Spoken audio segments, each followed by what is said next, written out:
Let's start with session. Basically, the recipe document has been sent to you, right? So the first page basically has an agenda.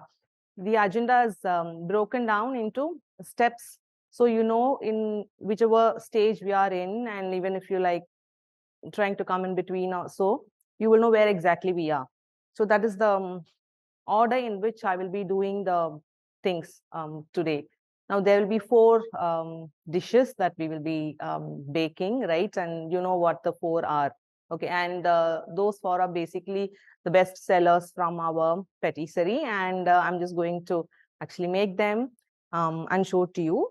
The bread dough, we are going to use two different types of the dough.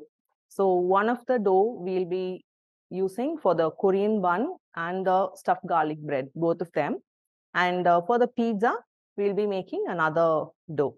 So the first one, which is going to be used for the bun, I am going to use a stand mixer. Now, you may be having a stand mixer and you will be attaching to the dough hook. And that is just to take away the stress from our hands. Now, if you don't have a stand mixer, obviously, we could do it with a hand itself. Now, for the pizza dough, I'm going to use my hands to knead and show. Now, if you don't have a stand mixer at all, then you will follow the method which I'll be showing you on the pizza dough. And you will start kneading the buns dough also the similar way. Now, if you have a stand mixer, then the pizza dough also is good enough to go on the stand mixer. It's just that I wanted to show both. So I'm keeping the bun dough for the stand mixer and the pizza dough for the hand kneading, right? So you can just juggle between the recipe pages in the document, and the measurements are given there. So to begin with, the yeast, I'm going to activate that. There is water right in the recipe. I'm going to add the water in a bowl, and you need the water to be lukewarm. Okay, so I'm just going to get this microwaved for about 40 seconds, and then I'll check. You don't want the water to be too hot also. Now, when you are doing this lukewarm water thing from your home, what I usually do, I dip my index finger into the lukewarm water, and I just do a count of 1 to 5. And then the count of 5 will be the maximum bearable temperature of the water for me. And that is when you're good to go. Now, if it is like too hot, obviously you can't be like dipping in for like more than the count of 2, which means you'll have to cool down the water a bit.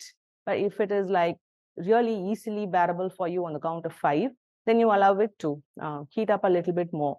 So keeping it in lukewarm will allow the yeast to activate faster. It also depends on the room temperature you guys are working. And now if it is like too cold, then obviously the water temperature will have an effect on how the yeast is going to react. Okay, so I'm just going to put my finger, and on the count of 5, that looks good. Okay, so now you need to add sugar into the water.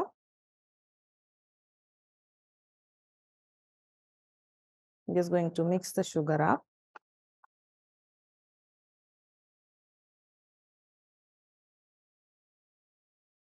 And then the yeast I'm using will be the instant dry yeast. Now, the instant dry yeast, in most of the recipes, when there is call for an instant dry yeast, it goes directly into the flour.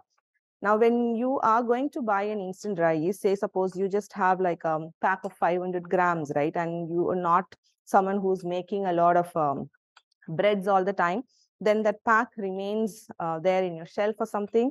And even if there is the expiry date and stuff like that, you've checked on that, maybe the yeast is just died. And if you're going to use that directly onto the flour, which is also allowed. Now, when you know that the instant dry yeast, the pack that you have, is quite good and it is reactive, it can go into the dough directly with all the other ingredients, and then you can start kneading. The dough will still rise. Now, adding into the lukewarm water with the sugar, this is especially for the instant dry yeast, which logically doesn't need the lukewarm water step at all. Now, this can be done when you're not sure if your yeast is like fine or if it is like dead because it's been like storing for quite some time. Now, even if you're buying it from a store, you can do this step. And if you're going to use the same yeast for quite some time, like say maybe for a month, and then you're going to use it regularly for a week or so, you can skip this putting in the water and sugar, the lukewarm step, and add the yeast together with a flour, the water, the milk, everything can go in. Obviously, the fat will be the last thing that you can add. Now, this just added for you to show how the yeast is going to react with sugar and lukewarm water. It's just going to foam up, and that is when the yeast will wake up. It will just feed up on the sugar in the lukewarm water, and it is going to release the carbon dioxide. So the fumes, the foams that are going to, not the fumes, the foamy texture that this yeast is going to develop now is because it is releasing carbon dioxide, and that is the one that will be there in the dough also, giving you all the bubbles inside, and that is basically the texture of the bread or the bun itself. So I'm just going to leave that aside for now. Are you able to see in the side cam now? Separation issue. So we just wait for some time. No, that could take about like say 5 minutes or so.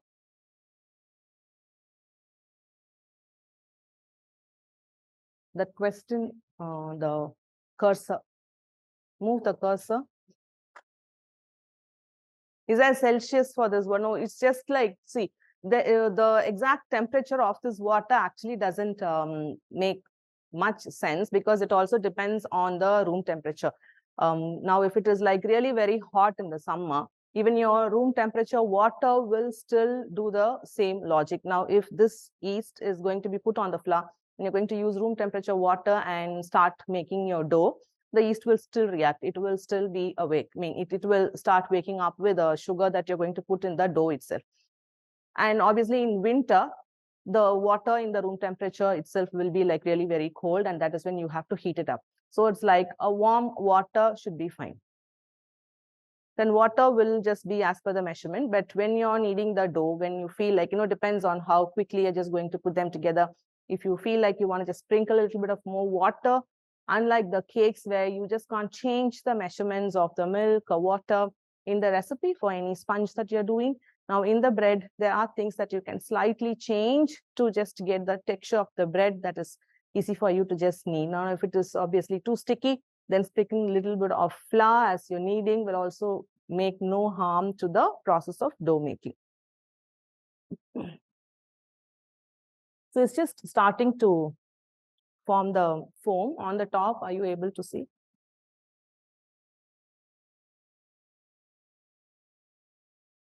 So I'm just taking it a bit closer. Okay, you can see the bubbles that are coming up, right? So I'm just going to use this. I'll set this aside. Now I have the stand mixer into which I'm going to attach the dough hoop.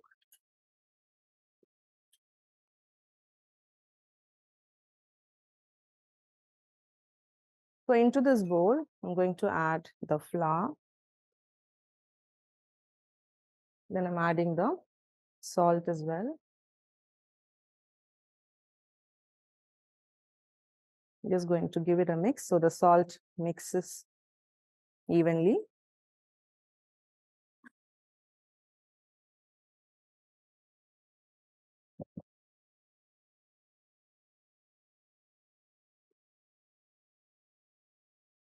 So put the bowl into the stand mixer, and I'm just going to drop in all of this yeast, which is having the sugar and the water as well. Just drop it all in. Now, if you're going to do that by hand, then this bowl will be your regular bowl. It can be steel bowl, plastic bowl, or glass bowl, doesn't matter. I'm just going to bring that together first.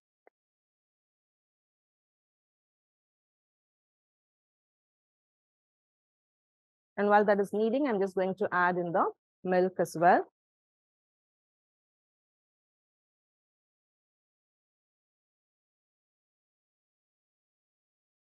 All of the milk goes.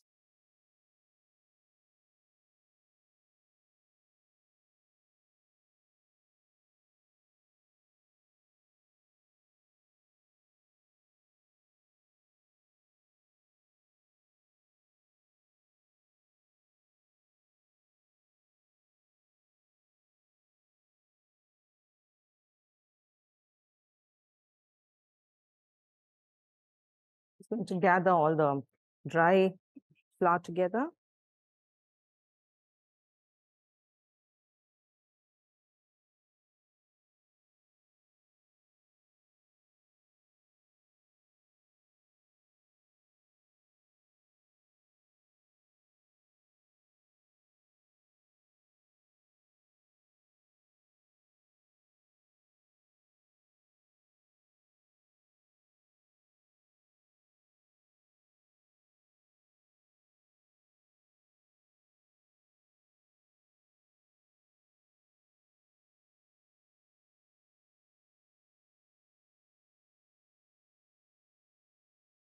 Okay, Nidhi or Pallavi wants to know whether you can use hook attachment of the hand mixer.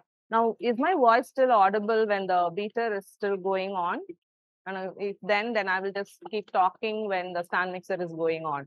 Is that fine? My voice is still audible, right? Yes. Okay. So, using a dough hook and the hand will still give you pressure with a hand because you're just going to do that, right? Instead, if you don't have a stand mixer, using the hand will be much more easier, I feel, instead of using the dough hook, because that will again involve some arm pressure. And that is again anyway going to take the same time as what you will do with a stand mixer. That is also going to take almost about like 7 minutes. We are going to wait and check for the window pane test. Now, once this comes together, I'm just going to start adding the oil as well.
Now, this step could take definitely more than 5 minutes. And the dough has to come together.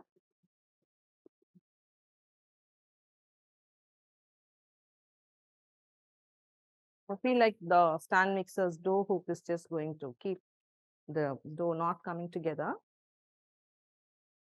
Bring them together with like a simple knead.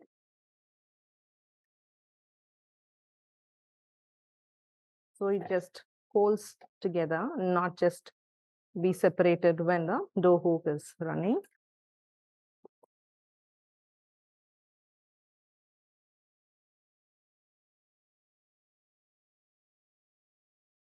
So the initial texture when you are actually making it is going to look something like this, okay, which is the surface is not going to be like pretty smooth enough. But then once after 5 to 10 minutes of the kneading, the dough itself is just going to become pretty shiny. So until then, we're just going to do, and the shiny stage is when you will have the gluten also form.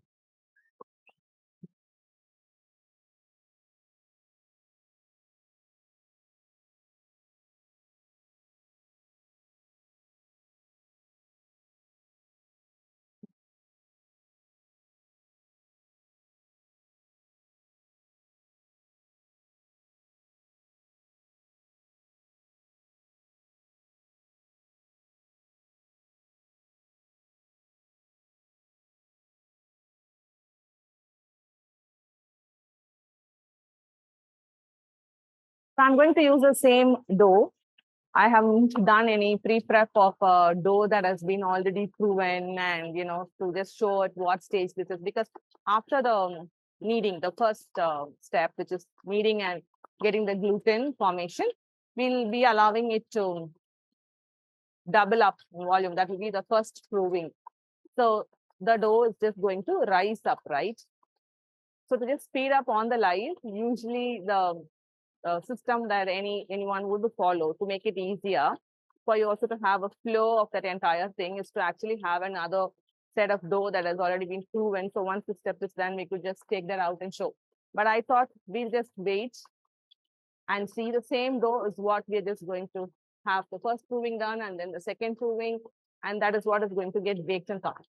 We also, and that is why the agenda is split up in a way that when this is proving, we will be doing the other stuffs. So the continuation of what happens to this dough, you will see only after it is got proven or risen up after the first proving, right? So it is for you to follow up on the agenda to know where exactly we are, right? So maybe it just took about like say 2 to 3 minutes. So the first stage you saw, right? Now the rough surface is just all reducing a little bit, and then the dough is trying to get a bit smoother and softer now. But we still need to be kneading it for some time. But let me just show how the window pane test is done. Just turn up to the side cam. So you take like a small portion of the dough and then use the fingers like how I'm doing, and then start stretching it. And when you have the center of the dough become thin and not break, and that will be the window pane. When the window pane is formed, then the kneading is done. Now, when you see the cracks and the the holes that are forming, which means the window pane is not properly done yet, and you know that some more kneading is necessary. Even this step is quite applicable when you're doing it with your hand kneading or then also the stand mixer. Now the window pane test, now it is like after 3 minutes, you still have a little bit of the cracks or the holes showing up in the window pane. Now, which means we'll have to continue kneading this. So I am letting it beat on high speed, speed 10.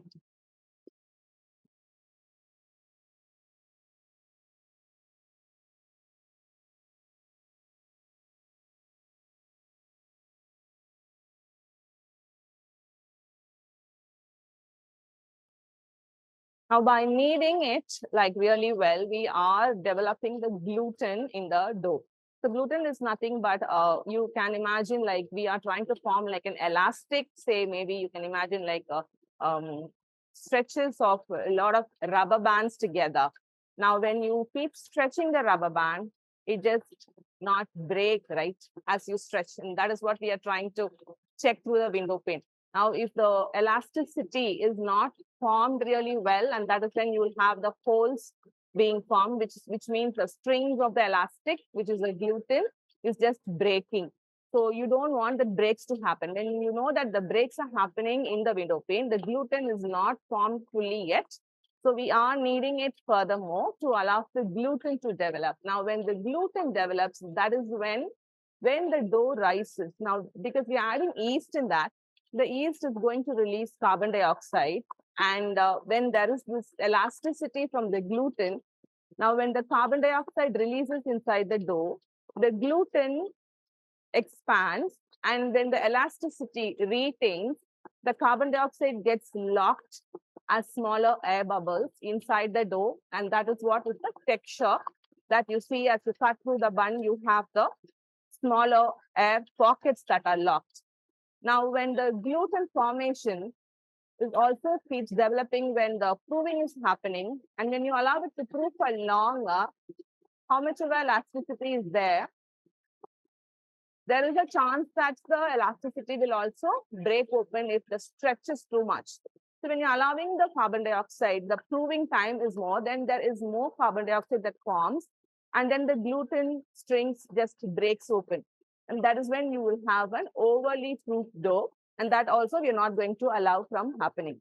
So gluten formation is the major, key aspect to have like a proper bread or bun. So now, irrespective of whatever recipe you use, you pick it up from the internet to like maybe make a loaf bread or like maybe make a cinnamon dough or something. I mean, cinnamon roll. The concept of making the dough for the bread or the bun will just remain the same. And some of the recipes add extra gluten and bread improver. what is the use of adding extra gluten in bread improver? See, the flour that we get here is like the regular maida or the all-purpose flour, right? That is available for us in India. But there are some super specialty stores, sometimes online and sometimes off the market also you could get, especially made for bread. Now, the gluten that is available in the flour from the market is not enough for the bread to be like super soft, for the elasticity to be formed like really well and have a super soft bread.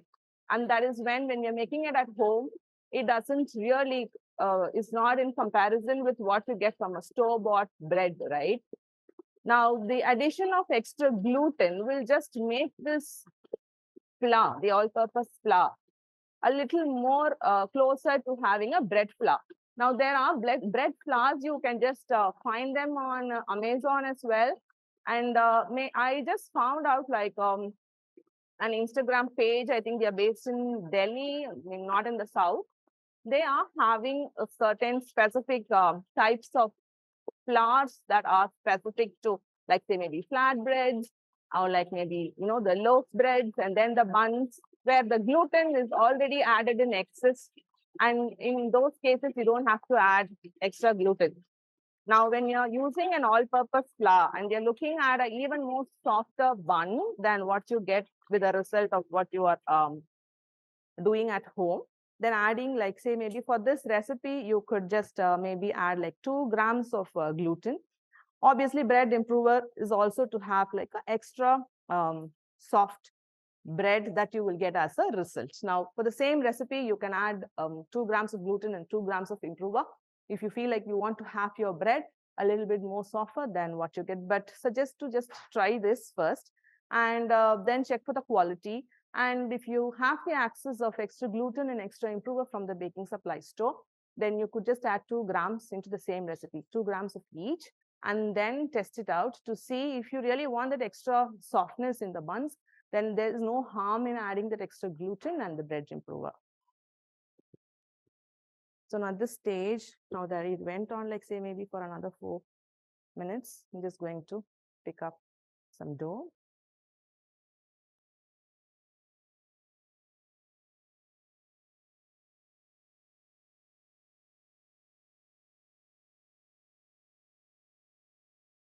Now my stretch is like quite elastic, and if it doesn't break, now that I have the hole coming in, also I have to be a little more gentle as well. Like really, if I'm just going to tear it, obviously, like I said, any extra pressure on the elastic or the gluten will definitely tear it.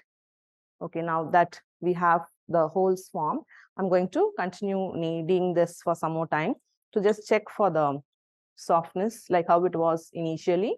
And now you can see it is just becoming shiny. Now let us knead this for another 2-3 more minutes.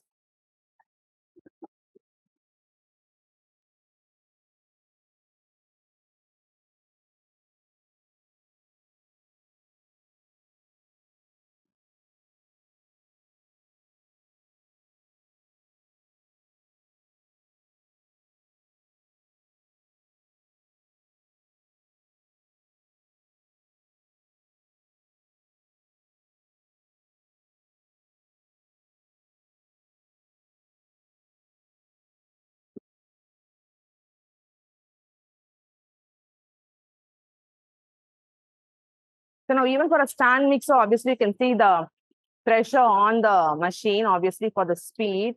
Now imagine if you have to actually do that with a hand beater and the dough hoop, there's still pressure on your hands.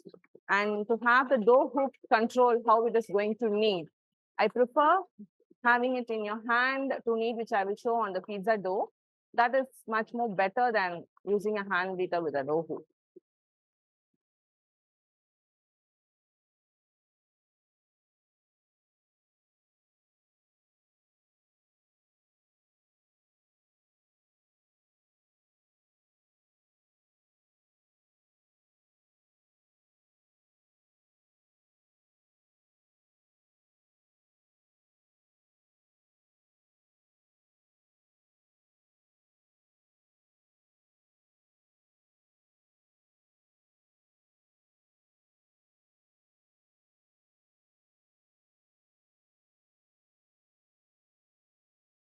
Just going to put these two together.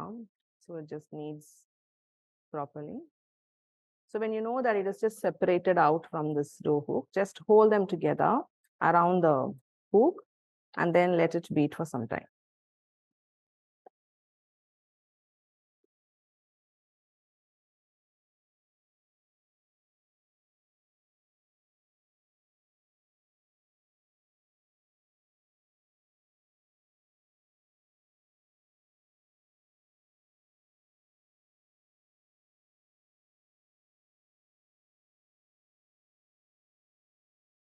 Obviously, the machine is heating up at this point.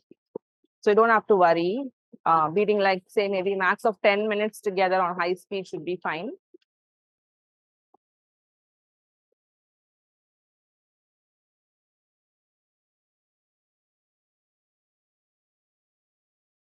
So let me do the window pane test.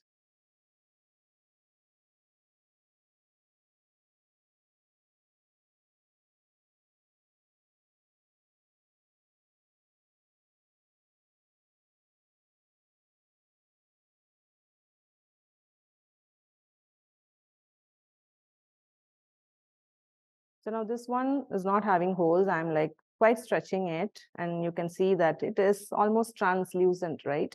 And then you don't have the hole that's just kept forming in the previous attempts. So now at this stage, the kneading is enough.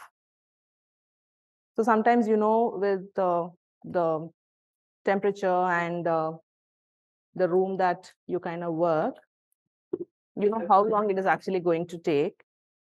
So all that while you can just allow it to keep beating and then go on and check for the window pane test and then you can decide whether you are just done or not. Okay, so now that will be the final dough. So you can see it's just quite smooth. Everything has come together. It's not splitting apart. Now I'm just going to allow this to go on for the first proving. Put the dough together. I have another bowl and you just need to oil that bowl. It doesn't have to be glass bowl. It can be like even a stainless steel bowl or a plastic bowl as well. So I'm just going to, you can just pour oil and then use your fingers to just coat around. So because when it just rises and you want to lift it off the bowl, you want it to come out without having some part of it sticking to the bowl. And that's why you oil the bowl. So I'm just going to coat the top as well and then turn it back. Now on top of this, you can use a damp cloth. Damp cloth is nothing but having your cloth, wet it completely and then squeeze out all the water. And that is also good. You can also cling wrap so you can see the rice from the outside.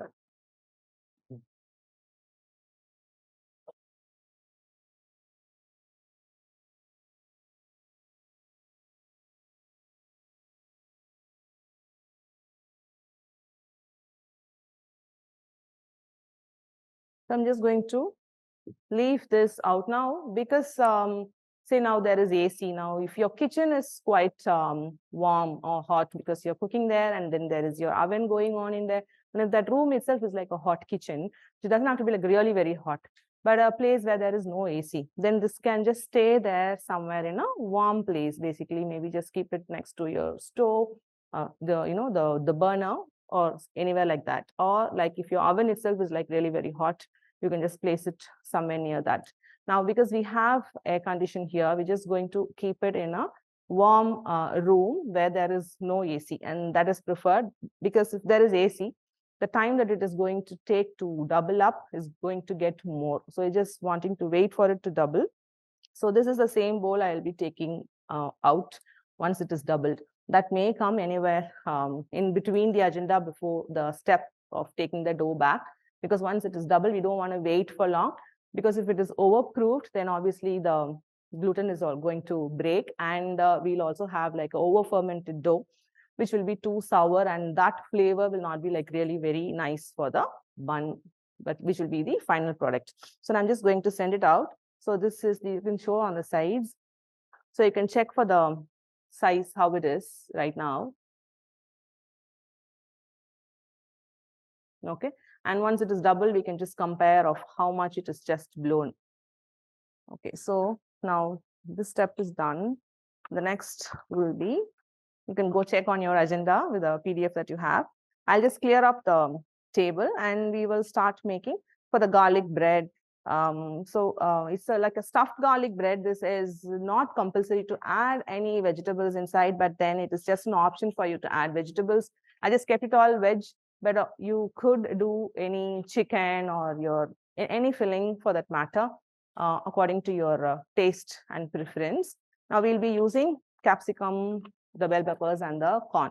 So it's just a simple sauteing process. We'll be using that as well cheese. Now you can completely cut down on this filling, the vegetables, or even you can avoid the chicken and just keep it cheese if you prefer doing that. So this is just an additional thing for you to know. You can also stuff things inside, and how you're going to do that if you're going to have like a lot of stuffing. So we just have like a temporary screen put up. We just clear the table, set it up for the second one in the agenda, and then I'll get back in that. So we're good here, like those who are joining in now. We finished the dough for the garlic bread and the cream cheese. We're going to use the same dough for both, and that dough is gone for the first proving. And now we're just going to cook vegetables for the stuffed garlic bread.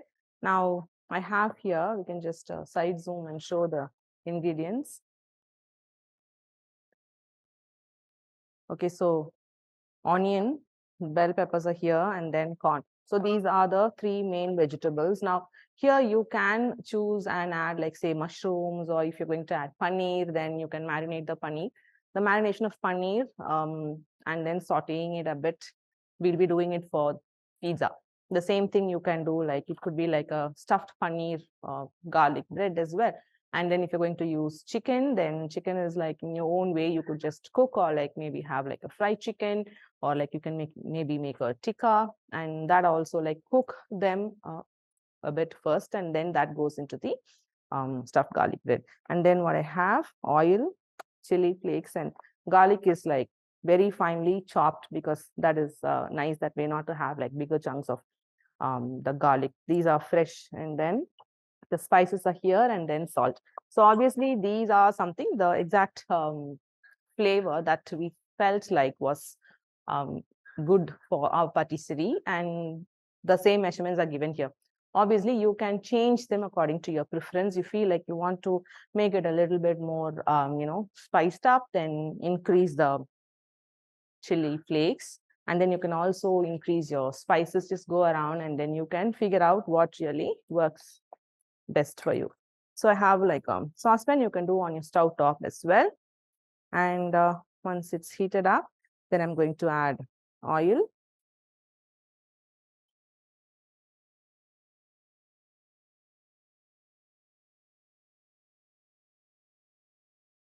And first will be to add the garlic. You wait for the oil to heat up a bit, and then you add the oil.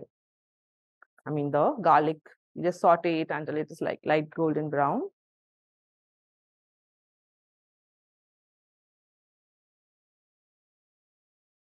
Just checking if the oil is hot enough, so I can add all the garlic.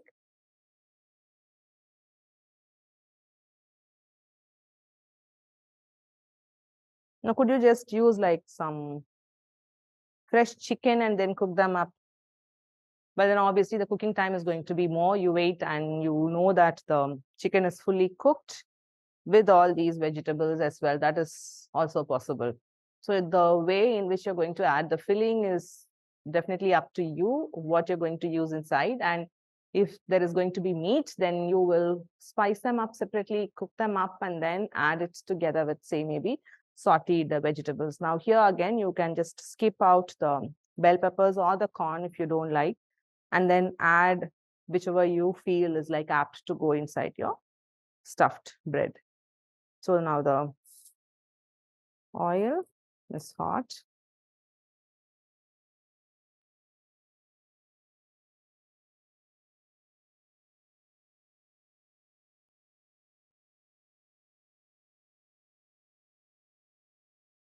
You want the raw smell of the garlic to go.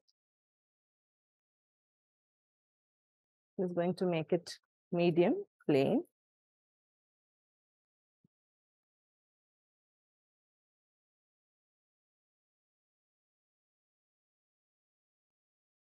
You don't want to brown too much. When you know that it is turning golden brown, then add the onions. I think you can see on the top. Yes, now it's golden brown. Then all the onions, again, they are finely chopped because you want to add it inside the bread and then seal them out.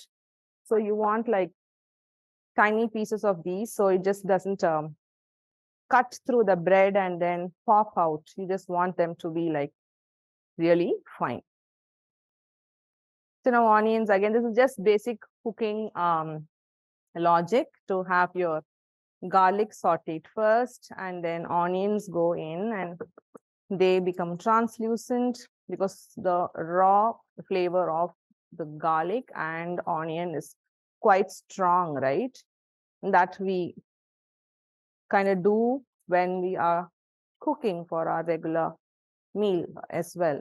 It's the same logic. Now, instead of oil, now you could use olive oil if you want that flavor, or if you want to use butter, you can still go ahead and do that.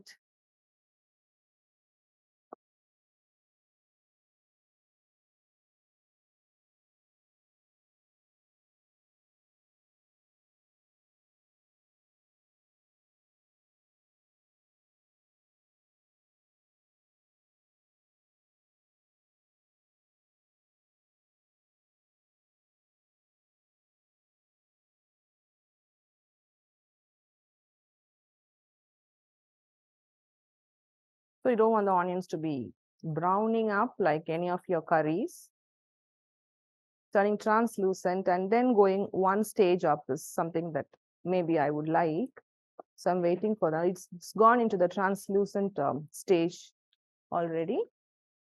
I'm waiting for a little bit more cooking of the onion.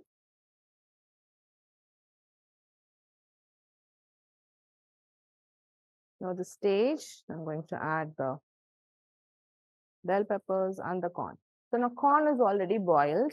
Now, if you are going to make this for your home and if you have the corn, then just boil them up sometime and allow it to cook. So it is like here at this stage, it is not going to get cooked completely. We are just sauteing it up, right? Now, if you have like frozen corn, because that is what we have, because getting like a fresh corn and then not being able to use all of it is like the corn is not going to be put to good use. So for our patisserie, we have the frozen corn and we use up as much as we need. And we just boil it up in water and cook the corn before we bring it to the stage of sauteing it up. So you want the bell peppers at this stage to get cooked. That gets cooked with sauteing, but corn needs to be boiled for it to get cooked. So likewise, when you're going to use different vegetables, you have to understand, or you might have used that for your regular cooking. So you know how it needs to be cooked upfront. So maybe you're using like a chickpea thing, then that needs to be completely cooked before it comes into this stage, right? So anything of your choice, but then understand the logic of how the cooking has to happen, whether sauteing is enough or whether you have to pre-cook them before it comes to the stage. I'm just adding the salt. I'm also adding the chili flakes and then the spices. Oregano is the one that we are using. So that is like something that we all preferably like, right? Even when there is pizza coming in from like a Domino's or a Pizza Hut, we kind of want to sprinkle that entire thing and feel like, that is just spiced it up really well, like the way we want. So obviously that flavor is something that our Indian palate will like out of all the Italian spices that are there, the different ones. So obviously, if you feel that this much oregano is more, reduce it. You feel like you want more punch of the oregano, add more. That definitely is like a preference. Now, this quantity is something that I feel is just right. So that is what is given in the recipe. And now certain things, just because we use that in our patisserie, and then we want the consistency of a product to be exactly the same, we have the measurements given in grams and then some call for 1 gram and stuff like that, right? So we use a micro weighing scale when we do that. So now you can also do that, because if you're going to do that in bulk and then you don't want people to say like, you know, the last time was good, the flavor was nice, now this time the punch was not enough or something like that. You don't want to hear a feedback like that, right? So if you're going to sell it out, then have a micro weighing scale and follow the measurements. Now, even if you're going to increase, so how much more are you increasing? Like, don't do eyeballing or freehand throwing in of the spices, because you're going to give it out to others and you want to know how much of the spice that you're going to add each time to retain the consistency of the product that you're going to sell, right? In that case, even if you've increased or decreased, measure it on a micro weighing scale to know how much you have reduced. Or if you're going to follow the exact ones, just use a micro weighing scale to go on, and don't try to do a conversion of, you know, if you're going to try it for home, definitely okay. But if you're going to sell it or add it into your menu card for your savory menu, then going with precision will be good. Now, I'm just waiting for all the water of the bell peppers to go, and then this becomes like quite dry, because you don't want like a soggy filling to go inside the bread dough. So you want it all dry. So cook until it just is void of all the water from the vegetables that you add. So obviously you don't want a tomato in here, you know, logically, then that makes the entire thing very mushy, right? So that is going to make your bread become soggy if you're going to add that as a filling. Okay, so now I'm going to switch this out and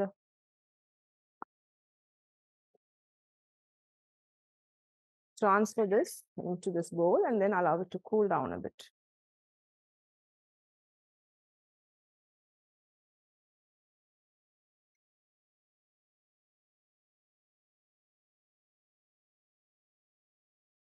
So I'm just going to, this quantity is just right enough for one bread.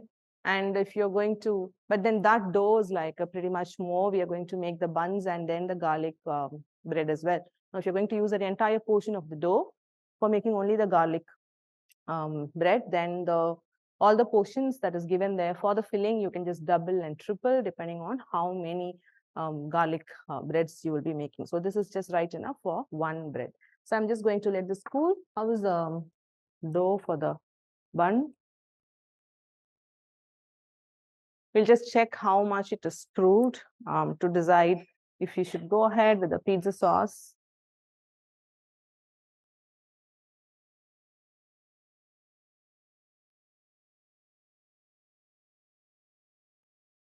Done now.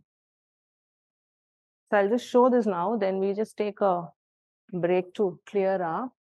I think on the side, I just showed you, before it went inside. So you can see that is how it would double up. You can go into the video to compare and then check what was the size before it just gone in.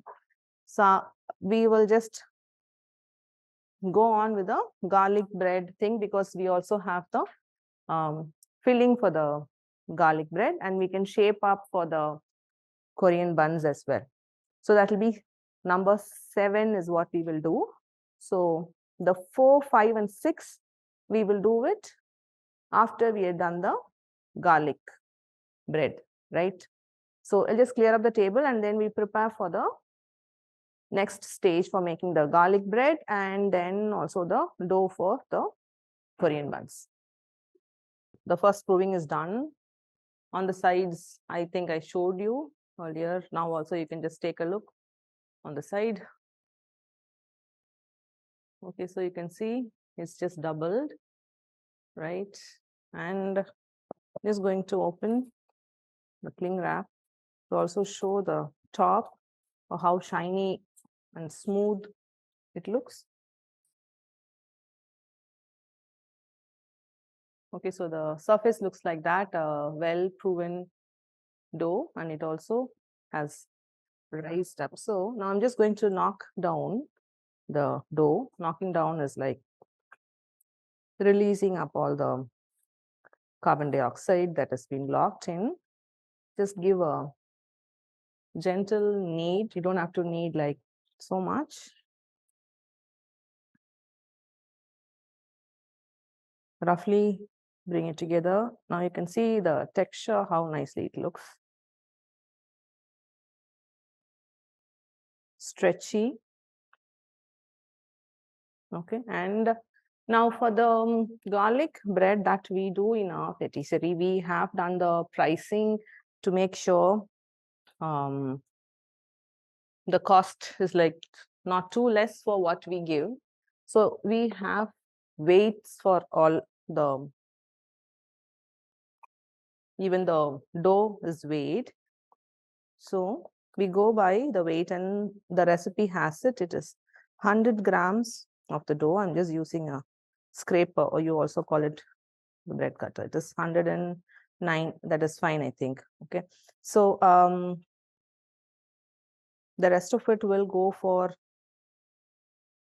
or we can have Ritu, only cheese alone. Get some more excess cheese. Double this cheese and get some. Leave this here in another bowl. Get. So I'll do another 100 grams because that is like a lot for just the Korean one. This will be 125. I'll just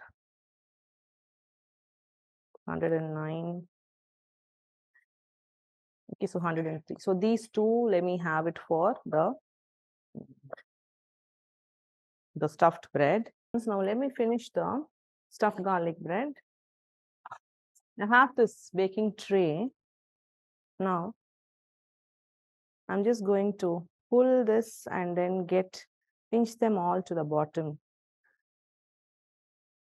So the top is quite smooth, and then at the bottom as well, I'm just going to hold and seal it.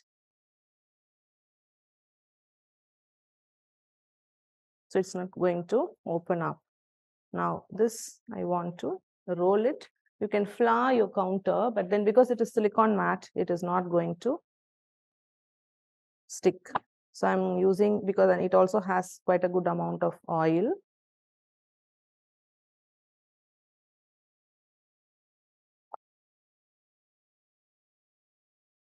Roll this up. Now we have made the filling, no? That is just cooled down now. I do the similar thing to this as well. Just pull and then bring everything to the bottom like that. I'll show. Pull, bring it to the bottom. Like so. And then at the bottom, you have something like this, right? And then pinch that, seal it. Then pressing it like that. And then put it on the work mat. That's a fondant rolling pin. You can use your chapati or your roti rolling pin as well. Works equally good. Just roll it into a circle.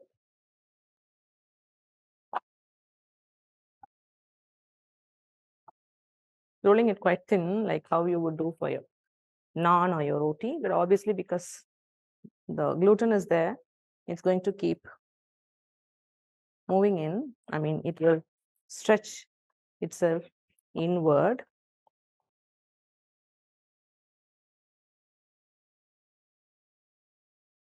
Now into this entire filling will go. So for 100 gram of dough, in our patisserie, we use 50 grams of the filling, the vegetable. So I'm going to add that in.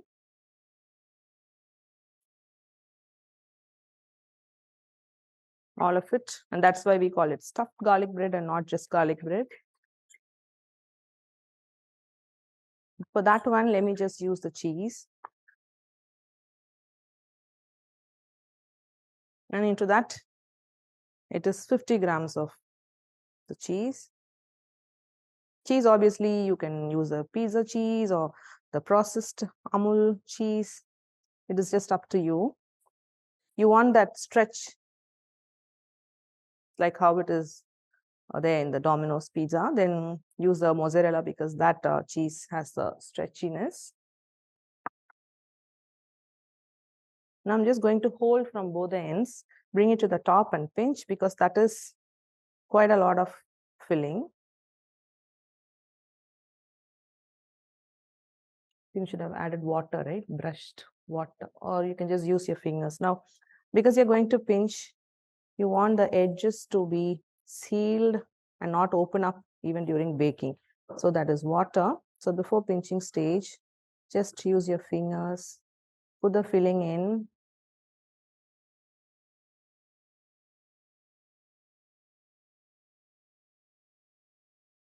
Touch water. And then do this. Stretch.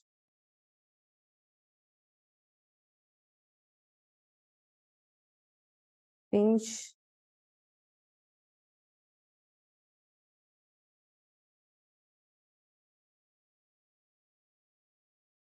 You can cut down on the filling if you feel like you're not able to handle so much of the filling. Now, once that is done, the pinching part is done, you want it to stick as well. So pinch it well and then make it lie down on the sides.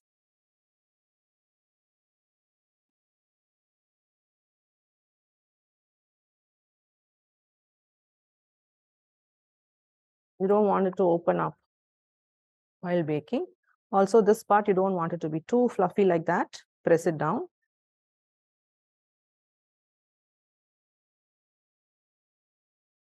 You're able to see the shape this way, and then I'm working on this side. Right.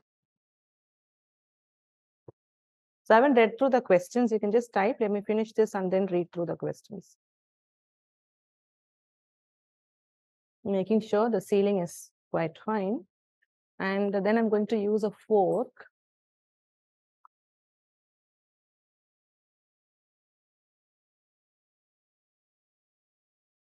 And then press it here. So the sealing is intact.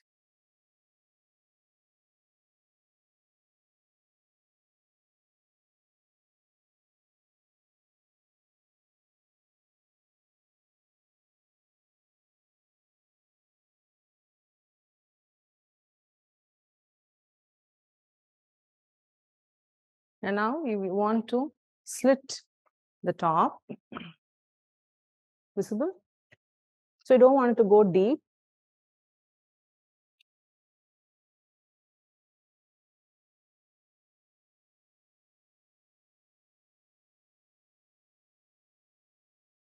You know, after this, it goes to proving. That step is not there in the agenda. There is a second proving that the bun and the garlic bread will go, but pizza will not go. It is showing the top, okay. So the slitting is done. So that one is done and it is good to go for the second proving. After the second proving, we'll have the egg wash before it goes to baking. Now into this, maybe we can add spices, that box itself. Some maybe a little bit of spice up, we can just do it in here. We could also brush some, say maybe garlic butter on this to just spice it up. So this is like totally up to you. Measure for something else. For something else. Okay. So that's a bit of oregano and chili flakes. Topping with more cheese.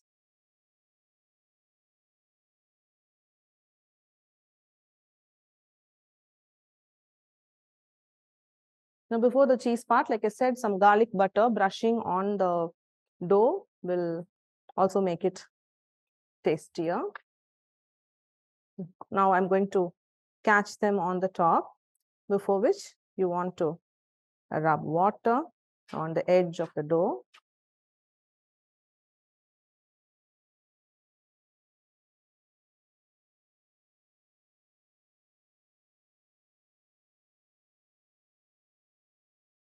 Okay, so bringing it to the top and pinching it.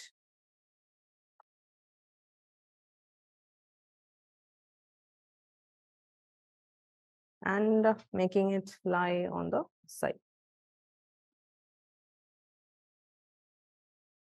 Visible to the video? Pressing it well. This needs to be sealed properly and you don't want it too bumpy. You can see the difference between this one and this one. So press down and get rid of the bump, and after which again seal the sides.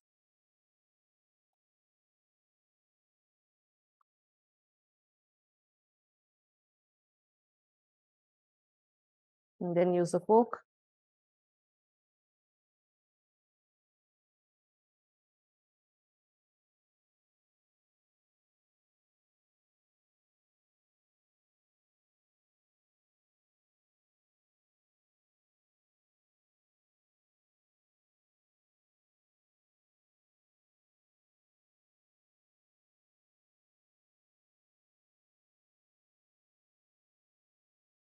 Now, slitting has to happen because the steam that will form from the inside will just burst open, or there'll be uneven rise on the bread. So slitting it not too deep. You don't have to go in the last layer to show the stuffing, just on the outside, the skin part. Now this will go for second proving.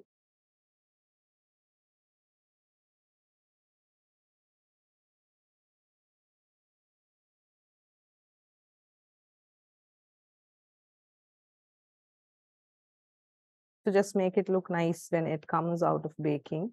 So this part, you can just even it out. Okay, so I'll send this out. Send this to proving again. It will take about 15 minutes. Second proving is not going to be like too long, but this will rise up a bit. And we will check for the timing and get it in to do the egg wash before it goes into the oven. I'll give this out and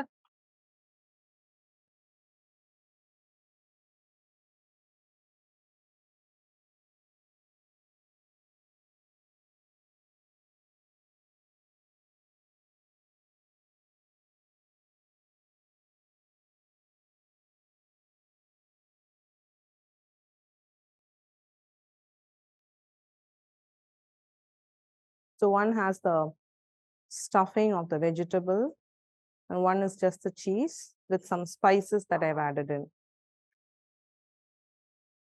So now after this, let me send this. And once the stuffed garlic bread is done, we just need to brush some butter on top and then add the spice. With that, that will be done. Pizza's done. For Korean cream cheese bun, we have that one extra step of filling, dunking, and baking again. And we have to start the quiche. Okay, so let me put this into the oven, and then whatever stage that is, when it is baked out, let me take and show where we are. Okay, so the garlic bread and the buns are baked. You can see it's like super soft. I'm just going to, and it's been like 5 minutes, but what you do, as soon as you take it out of the oven, you brush butter, because it will be super hot and then the butter will just melt and then it will also get kind of quite absorbed. But I'm just doing it to show how it looks. And on to that.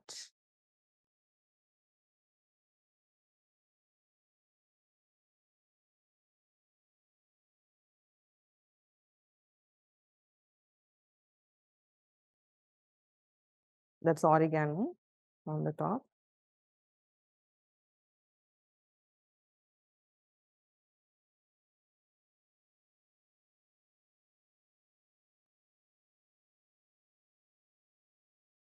There's some garlic powder. You want some, like, strong garlic, because we are calling it stuffed garlic bread. Just crushing up the powder.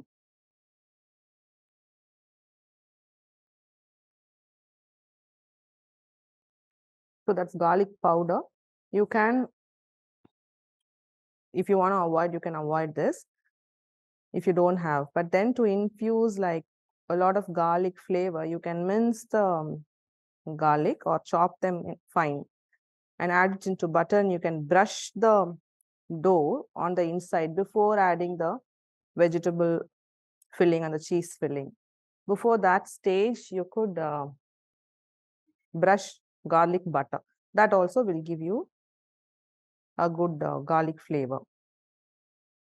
If you haven't done that step, then you need to be adding the garlic powder on top, like how I've done. So this one is quite done. I think one of this is with the just the cheese. I think it's this one, and this one is with a vegetable filling. At the end, we could just cut them all out and then check how they look.